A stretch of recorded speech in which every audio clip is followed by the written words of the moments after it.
Di episode kali ini kita membahas dua teori, yaitu moral influence theory dan example theory.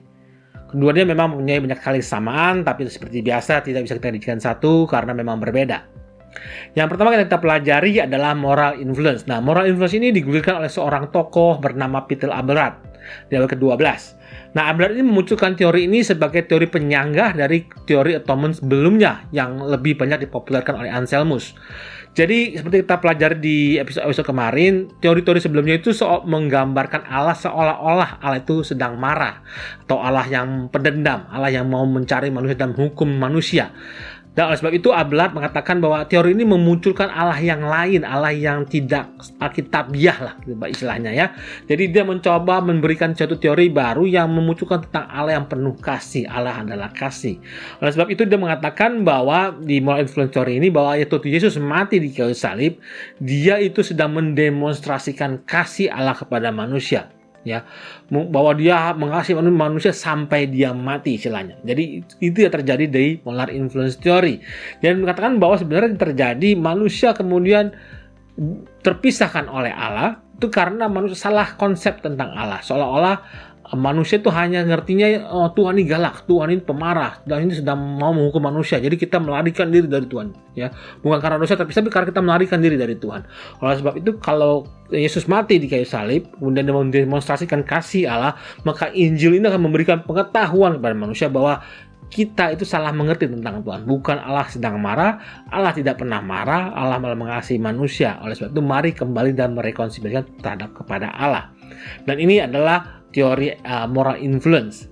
Nah, moral influence ini kemudian teori ini pick up lagi di abad ke-19, terutama dibawakan oleh beberapa tokoh Kristen liberal. Nah, Kristen liberal ini memang muncul di abad ke-18 ke-19 dan populer zaman itu, bahkan sampai sekarang kalau kita mempelajari atau kita pergi ke teman-teman kita yang liberal, teori ini akan sering sekali beredar atau sering kali diajarkan.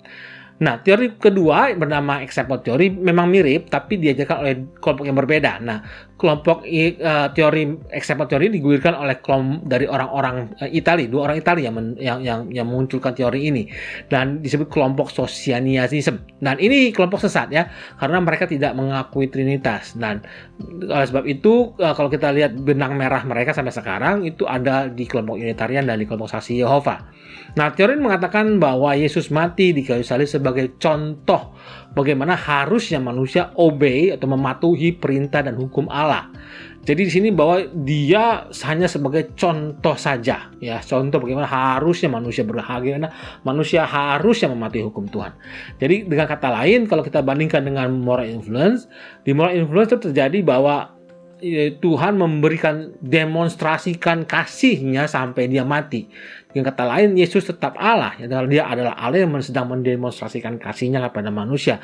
Sedangkan di example theory, Yesus hanya sebagai contoh bagaimana mematuhi dan mengikuti perintah Tuhan. Dengan kata lain, Yesus hanya manusia. Nah, ini dua yang berbeda. Kesamaannya adalah kedua-duanya mempotakkan Yesus sebagai contoh, ya, dengan posisi yang berbeda. Tapi yang terjadi di sini adalah di kedua belah pihak ini memang banyak sekali kemiripan dan kemudian banyak sekali kita bilang fatal flaws ya. Jadi kesalahan-kesalahan yang muncul dari teori ini. Dan banyak sekali memang kalau kita baca di buku-buku teori atau sistematik teologi, kita menemukan banyak sekali kesalahan atau kritikan yang diberikan kepada teori-teori ini. Nah, saya hanya ambil 3 saja. Yang pertama adalah seolah-olah bahwa dosa itu tidak perlu dibayar. Dosa itu tidak punya konsekuensinya. Tidak ada retribusi terhadap dosa. Kenapa? Sebab Yesus mati pun tidak untuk menebus manusia. Dosa manusia tidak ditebus. Jadi dosa itu tidak dianggap dalam teori ini. Ya, seolah-olah cuma perlunya mendemonstrasikan Allah itu kasih dan sebagai contoh bagaimana manusia patuh pada Tuhan. Itu yang pertama. Yang kedua adalah seolah-olah yang terjadi adalah merekonsiliasikan Tuhan dengan manusia, bukan manusia dengan Tuhan, ya. Direksinya beda. Nah, karena kenapa? Karena waktu dikatakan bahwa manusia itu cuma terjadi salah paham, ya. Wah, Allah itu galak, Allah itu pemarah, lari dari Tuhan. Jadi seolah kita melepaskan diri dari Tuhan atau terasingkan oleh Tuhan, bukan karena dosa tapi karena kesalahpahaman kita. Nah, itu yang kedua. Yang ketiga adalah tidak lagi perlu adanya penebusan, tidak lagi ada redemption. Ya, padahal itu salah satu poin atau topik utama dari seluruh perjanjian baru, bahkan Injil, ya, redemption. Tuhan datang menebus manusia, Tuhan datang menebus.